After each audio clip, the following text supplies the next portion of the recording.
ஓம் ஸ்ரீ பரமாத்மனே நமக. ஸ்ரீமத் பகவத்கீதை 10வது அத்தியாயம் விபூதி யோகம். ஸ்ரீ பகவான் சொல்கிறார், திரண்டு உருண்ட தோல் உடையவனே, மிகவும் அன்பு கொண்டவனான உனக்கு உன் நலம் கருதி நான் எதை மீண்டும் கூறுவேனோ அந்த என்னுடைய மிக உயரிய பொருள் பொதிந்த சொற்களை கேள். என்னுடைய உற்பத்தியை, அதாவது லீலையாக வெளிப்படுவதை தேவகணங்கள் அறிய மாட்டார்கள், மகரிஷிகளும் அறிய மாட்டார்கள்.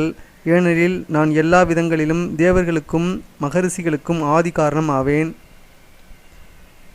எவன் என்னை பெறப்பட்டவன், அனாதியானவன், உலகங்களுக்கெல்லாம் தலைவன் என்று தத்துவ ரீதியாக அறிகிறானோ, மனிதர்களில் மிகவும் அறிவாளியான அவன் பாவங்கள் அனைத்திலிருந்தும் விடுபடுகிறான். தீர்மானம் செய்யும் திறன், உண்மையான அறிவு, மோகமின்மை, பொறுமை, உண்மை, புலனடக்கம், மன அடக்கம், இன்பமும் துன்பமும், தோன்றுவதும் அழிவதும், பயமும் பயம் இல்லாமல் இருப்பதும், அகிம்சை, சமபாவனை, மகிழ்ச்சி, தவம், தானம், புகழ், இகழ்வு, இத்தகைய உயிரினங்களுடைய வெவ்வேறான மனப்பாங்குகள் என்னிடமிருந்துதான் உண்டாகின்றன. உலகில் இந்த பிரஜைகள் அனைவரும் எவர்களிடமிருந்து உண்டானார்களோ அந்த 7 மகரிஷிகளும் அவர்களுக்கும் முந்தியவர்களான சனகர் முதலிய 4 முனிவர்களும் அவ்வாறே சுயாம்புவர் முதலிய 14 மனுக்களும் என் சங்கல்பத்தினாலேயே தோன்றியவர்கள். எல்லோருமே என்னிடம் அன்பும் நம்பிக்கையும் கொண்டவர்கள்.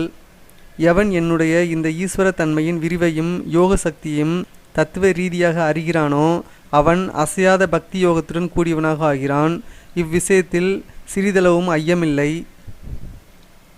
வாசுதேவனான நானே அனைத்துலகும் தோன்றுவதற்கு காரணம், என்னாலேயே அகில உலகம் இயங்குகின்றது என்று புரிந்து கொண்டு நம்பிக்கையும் பக்தியும் கொண்ட அறிஞர்களான பக்தர்கள் பரமேஸ்வரனான என்னை இடையராது உபாசிக்கிறார்கள்.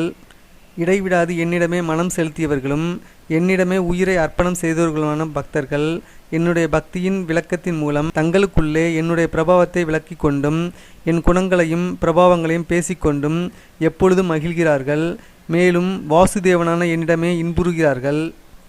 தியானம் முதலியவற்றினால் எப்பொழுதும் என்னிடமே ஈடுபடுகின்றவர்களும் பேரன்போடு வழிபடுகின்றவர்களுமான அந்த பக்தர்களுக்கு எந்த புத்தி யோகத்தின் மூலம் அவர்கள் என்னை அடைவார்களோ அந்த தத்துவ ஞான வடிவாகிய புத்தி யோகத்தை அளிக்கின்றேன். அவர்களுக்கு அருள் புரிவதற்காக அவர்களுடைய உள்ளத்தில் நிலைத்து நின்று அறியாமையினால் உண்டான இருளை ஒளிமயமான தத்துவ ஞான வடிவான விளக்கினால் நானே அளிக்கின்றேன். அர்ஜுனன் சொல்கிறார், நீங்கள் பரபிரம்மம், பரமபதம், மிகவும் புனிதமானவர்.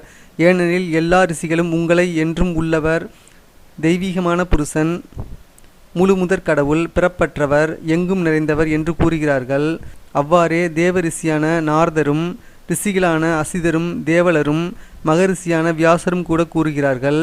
நீங்களுமே அவ்வாறே என்னிடம் கூறுகிறீர்கள்.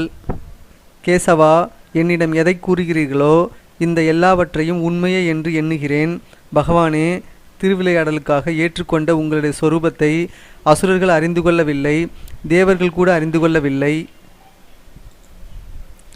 உயிரினங்களை தோற்றுவித்தவரே, உயிரினங்களின் தலைவரே, தேவர்களுக்கு தேவனே, ஜெகன் நாயகனே, புருஷோத்தமரே, நீங்கள்தான் உங்களை அறிய வல்லவர். எந்த விபூதிகளினால், எந்த சிறப்புகளினால் இந்த உலகத்தை வியாபித்து நிற்கிறீர்களோ அந்த தெய்வீக சிறப்புடைய உங்களுடைய விபூதிகளை, அதாவது பெருமைகளை நீங்கள்தான் முழுமையாக கூறுவதற்கு திறமை வாய்ந்தவர். யோகீஸ்வரா, எப்போதும் சிந்தனை செய்து நான் உங்களை எவ்வாறு அறிவேன்? மேலும் பகவானே, நீங்கள் எந்தெந்த சொரூபங்களில் என்னால் தியானம் செய்யத்தக்கவராக விளங்குகிறீர்கள்? ஜனார்த்தனா, உங்களது யோக சக்தியையும் விபூதியையும் மீண்டும் விரிவாக கூறுங்கள். ஏனெனில் உங்களுடைய அமுத மொழிகளை கேட்கின்ற எனக்கு திருப்தி ஏற்படவில்லை.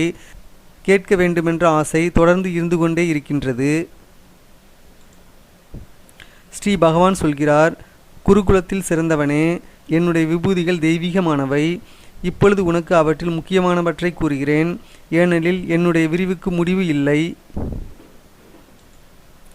அர்ஜுனா, நான் எல்லா உயிரினங்களின் உள்ளத்திலும் ஆத்மாவாக இருக்கிறேன். மேலும் உயிரினங்களுக்கெல்லாம் ஆதியாகவும் நடுவாகவும் முடிவாகவும் நானே இருக்கிறேன். நான் அதிதியின் புதல்வர்களான 12 பேர்களுள் விஷ்ணுவாகவும், ஒளிர்பவைகளுள் கிரணங்களோடு கூடிய சூரியனாகவும், 49 வாயு தேவர்களுள் தேஜஸாகவும், நட்சத்திரங்களுள் அவற்றின் தலைவனான சந்திரனாகவும் இருக்கிறேன். வேதங்களுள் சாமவேதமாக இருக்கிறேன். தேவர்களுள் இந்திரனாக இருக்கிறேன். பொறி புலன்களுள் மனமாக இருக்கிறேன். மேலும் உயிரினங்களுள் உணர்வாக ஞான சக்தியாக இருக்கிறேன். நான் ருத்திரர்கள் 11 பேர்களுள் பரமசிவனாக இருக்கிறேன். யட்ச ராட்சசர்களுள் செல்வத்திற்கு அதிபதியான குபேரனாக இருக்கிறேன். வசுக்கள் 8 பேர்களுள் அக்னியாக இருக்கிறேன். சிகரமுடைய மலைகளுள் சுமேரு மலையாக இருக்கிறேன். புரோகிதர்களுள் முக்கியமானவரான பிருகஸ்பதி என்று என்னை அறிந்துகொள். அர்ஜுனா, நான் படைத்தவர்களுள் ஸ்கந்தனாகவும் நீர்நிலைகளுள் கடலாகவும் இருக்கிறேன். நான் மகரிஷிகளுள் பிருகு மகரிஷியாக இருக்கிறேன். சொற்களுள் ஓரெழுத்தான ஓம்காரமாக இருக்கிறேன். வேள்விகள் அனைத்துள்ளும் ஜபமாகிய எக்கமாக இருக்கிறேன். அசையா பொருள்களுள் இமயமலையாக இருக்கிறேன். மரங்கள் அனைத்துள்ளும் அரச மரமாக இருக்கிறேன். தேவ ரிஷிகளுள் நாரதராக இருக்கிறேன். கந்தர்வர்களுள் சித்தரதன் என்ற கந்தர்வனாக இருக்கிறேன். சித்தர்களுள் கபில முனிவராக இருக்கிறேன். குதிரைகளுள் அமுதத்துடன் தோன்றிய உச்சை ஸ்ரவஸ் என்ற குதிரையாக இருக்கிறேன். யானைகளுள் ஐராவதம் என்ற யானையாக இருக்கிறேன். மனிதர்களுள் அரசனாக இருக்கிறேன் என்று என்னை அறிந்துகொள். நான் ஆயுதங்களுள் வஜ்ராயுதமாக இருக்கிறேன். பசுக்களுள் காமதேனுவாக இருக்கிறேன். சாஸ்திர முறையில் மகப்பேருக்கு காரணமான மன்மதனாக இருக்கிறேன். சர்ப்பங்களுள் சர்ப்பராஜனான வாசுயாக இருக்கிறேன். நான் நாகங்களுள் ஆதிசேஷனாக இருக்கிறேன்.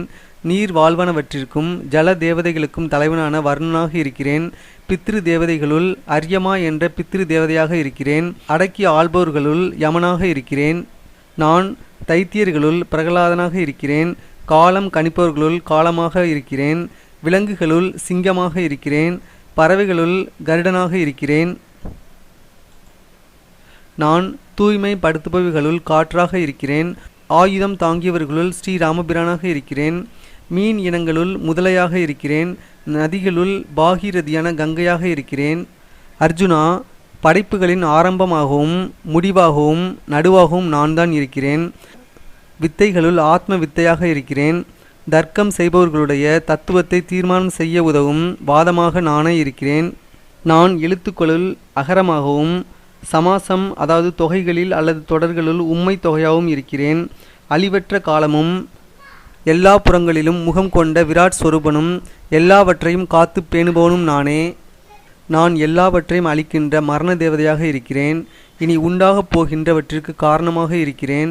மாதர்களுள் கீர்த்தி தேவியாகவும் ஸ்ரீதேவியாகவும் வாக் தேவியாகவும் ஸ்மிருதி தேவியாகவும் மேதா தேவியாகவும் திருதி தேவியாகவும் சமாதேவியாகவும் நானே இருக்கிறேன். அவ்வாறே கானம் செய்ய தகுந்த வேத பகுதிகளுள் பிருகத் சாமம் என்ற சாமவேத பகுதியாக நான் இருக்கிறேன். சந்தங்களுள் காயத்ரி என்ற சந்தமாக நான் இருக்கிறேன். மாதங்களுள் மார்கழியாக நான் இருக்கிறேன்.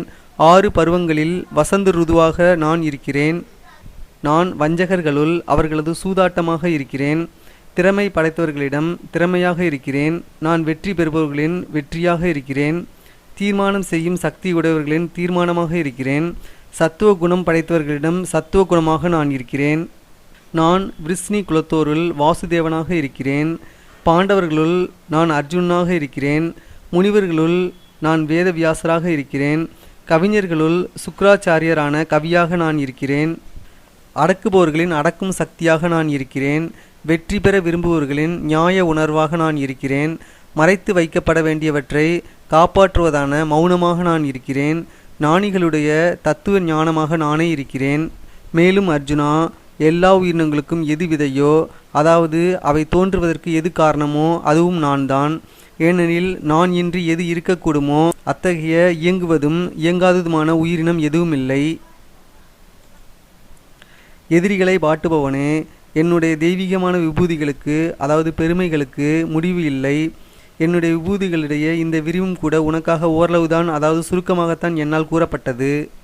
எது எது சிறப்புடையதோ ஒளியுடையதோ சக்தி படைத்ததோ அந்த பொருள் எல்லாம் என்னுடைய ஒளியின் ஒரு பகுதியின் வெளிப்பாடு என்று நீ அறிந்து கொள். தவிரவும் அர்ஜுனா, இவ்வாறு அதிகம் தெரிந்து கொள்வதால் உனக்கு என்ன பயன்? நான் இந்த அனைத்து உலகையும் எனது யோக சக்தியின் ஓர் அம்சத்தினால் தாங்கிக் கொண்டு இருக்கிறேன். பகவான் ஸ்ரீ கிருஷ்ணருக்கும் அர்ஜுனனுக்கும் இடையே நிகழ்ந்த உரையாடலாகிய ஸ்ரீமத் பகவத்கீதையில் விபூதி யோகம் என பெயர் படைத்த 10வது அத்தியாயம் நிறைவு பெற்றது. பொது அறிவு, ஜோக்ஸ், ஆன்மீகம், சுற்றுலா, கம்ப்யூட்டர் கோர்ஸ், குட்டி கதைகள், வேலைவாய்ப்புகள், அரசு தேர்வுகளுக்கான ஸ்டடி மெட்டீரியல் போன்ற பல தமிழ் வீடியோக்களை எங்களது யூடியூப் சேனலில் தொடர்ந்து வெளியிட்டு வருகிறோம். எதிர்காலத்தில் நாங்கள் வழங்கவிருக்கும் சிறந்த வீடியோக்களை காண சப்ஸ்கிரைப் பட்டனை அழுத்துங்கள்.